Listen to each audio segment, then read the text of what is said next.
The Boy, a Mouse, and a Spider by Barbara Hurquette. When young Elwyn White lay sick in bed, a bold mouse befriended him.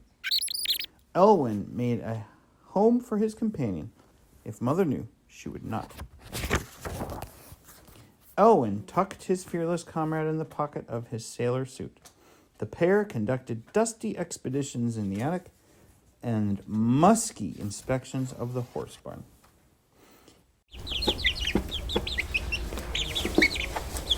In the refuge of the stable, Elwyn's senses sharpened to the right scent of manure, the creak of harness leather, the perfect shape of eggs, the snort of tired horses, the sweet, dry smell of hay, and a spider's masterpiece.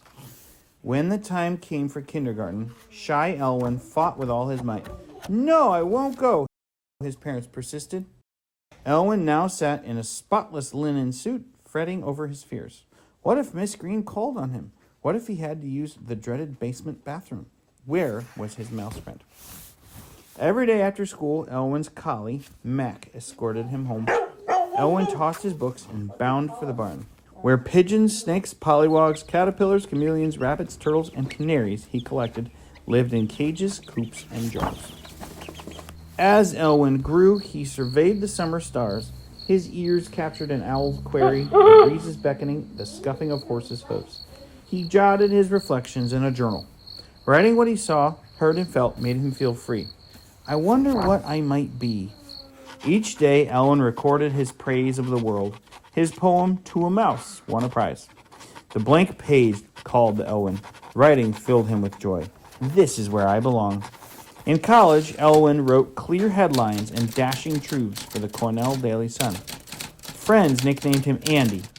As editor-in-chief, he submerged himself in printer's ink. Words were Andy's world. A mouse appeared to Andy. On a train one night, the dapper chap was completely dressed with a hat and cane. Another courageous mouse had entered Andy's life, a mouse named Stuart. When he came home for the holidays, 18 nieces and nephews begged Andy for a story. He spun Stuart's tales for his eager audience. At every visit back to Summit Avenue, Andy added episodes of the Mouse Boy's Quest. After college, Andy worked for the New Yorker magazine.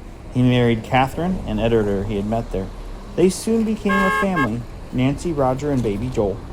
Amid the raucousness of the city, Andy longed for a farm, a high-lofted barn filled with animals and hay. Like a piper, he led his little family toward his dream in Maine. Andy filled his barn with stoic sheep, anxious hens, and gossiping geese, but he still had a mouse on his mind. He followed his instincts and turned his mouse stories into a book. Stuart Little. Andy repaired a roof while another story brewed inside him. He raised a pig and wondered what if the creature was rescued from a farmer's deadly plan. In an old boathouse with a mouse for company, Andy tapped out his ideas. But who would be the story's hero? One cold October evening, Andy watched a spider spin. He climbed a ladder for a closer look. He'd found the hero of his story, Charlotte A. Cavatica. She rewove destiny with words. In the gleaming strands of her web, Charlotte formed the bond of friendship. E.B. White celebrated life through a mouse's journey, the pact between a pig and a spider, and the power of words. He basked in the seasons, the peace of the barn, the beauty of the world. His stories capture the glory of nature and the comfort of hope.